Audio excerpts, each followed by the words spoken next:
If I told you that Japan had set aside 4 cities in Japan to be hometown for African immigrants to arrive en masse, what would you think? Yeah, you'd think, really? What if I told you that the Japanese government announced that 4 cities in Japan would have renewed sister city relationships with 4 cities in Africa? What would you think then? Boring, right? This is something that has really gotten out of control here in Japan. It started in Africa, it's spreading around the world, and it's an interesting story about wanting to see something that's not there. And I'm going to share that with you today.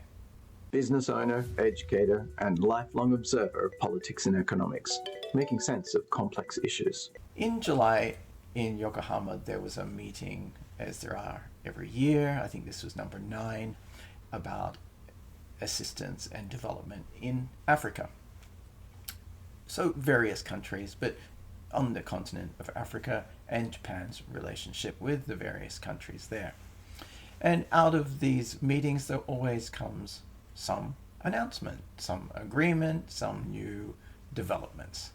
And one of them was, very innocently, a pairing of 4 cities throughout Japan with 4 cities throughout Africa. These were meant to be about youth exchange, cultural exchange, sports, development, and general, a sister city type relationship. These are the kind of things that come out of these conferences. The problem sometimes with these is that there's a lot of, I don't know what you could call it, bureaucrat speak, language that is either watered down to appease everyone, but at the same time almost elevated to sound like something new was happening, if that makes sense. Kind of like public art.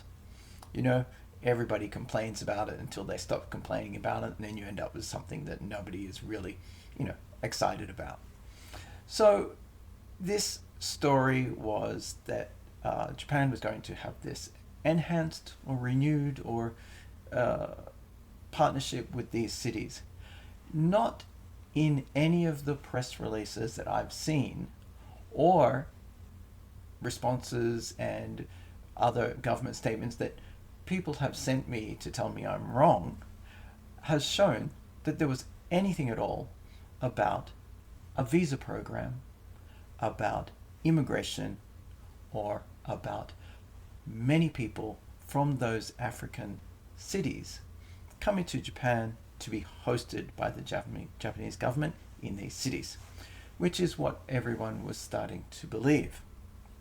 So, how did this come about? So, the statement I said earlier was that they announced this sister city type relationship. It was misreported, either mistranslated or overhyped by one of the governments in Africa, and I think it was Tanzania, but it might be Nigeria.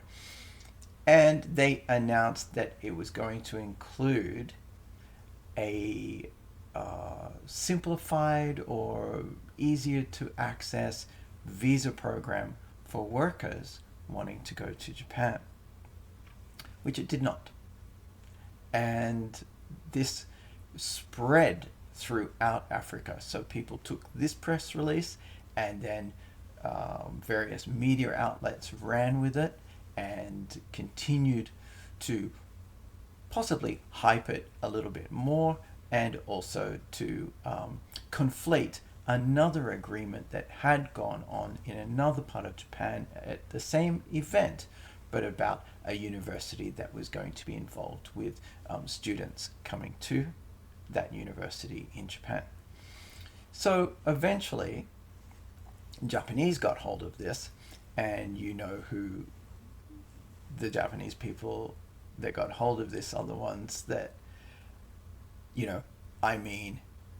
love it. They love that this kind of thing is happening, and that they can use this to get all the other people in the country upset about something that the government is doing and yet not doing. So when this came back, there were all these YouTubers, there were all these reports that Japan was going to dedicate these 4 cities to a large amount of immigrants from the 4 cities in Africa.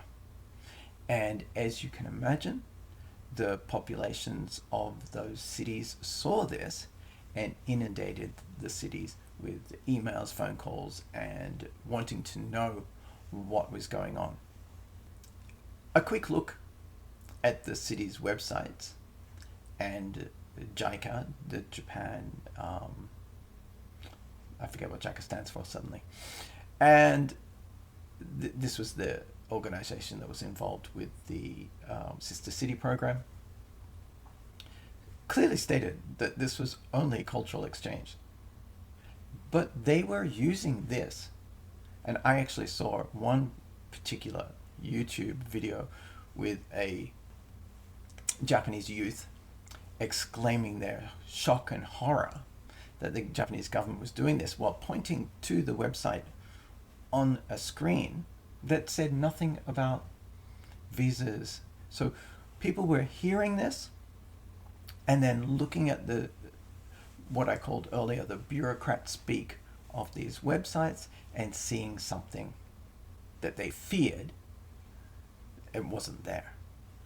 And this is what happens when we get this hype, when we get people all worked up, they begin to not see clearly. So then I was also inundated with photos and statements of people saying to me, look, can you read Japanese? Look at this. And I'm looking at it going, says nothing about immigration, says nothing about visas. And I felt that what was happening at this stage was that the anti-foreigner movement had latched onto this completely. And even people that perhaps otherwise would have been questioning of it were emotionally charged enough, because this is the kind of environment we're in right now, similar to what's happening in the US and similar to what's happening in Europe as well with regards to immigration, that people were emotionally charged and were not reading clearly what was going on.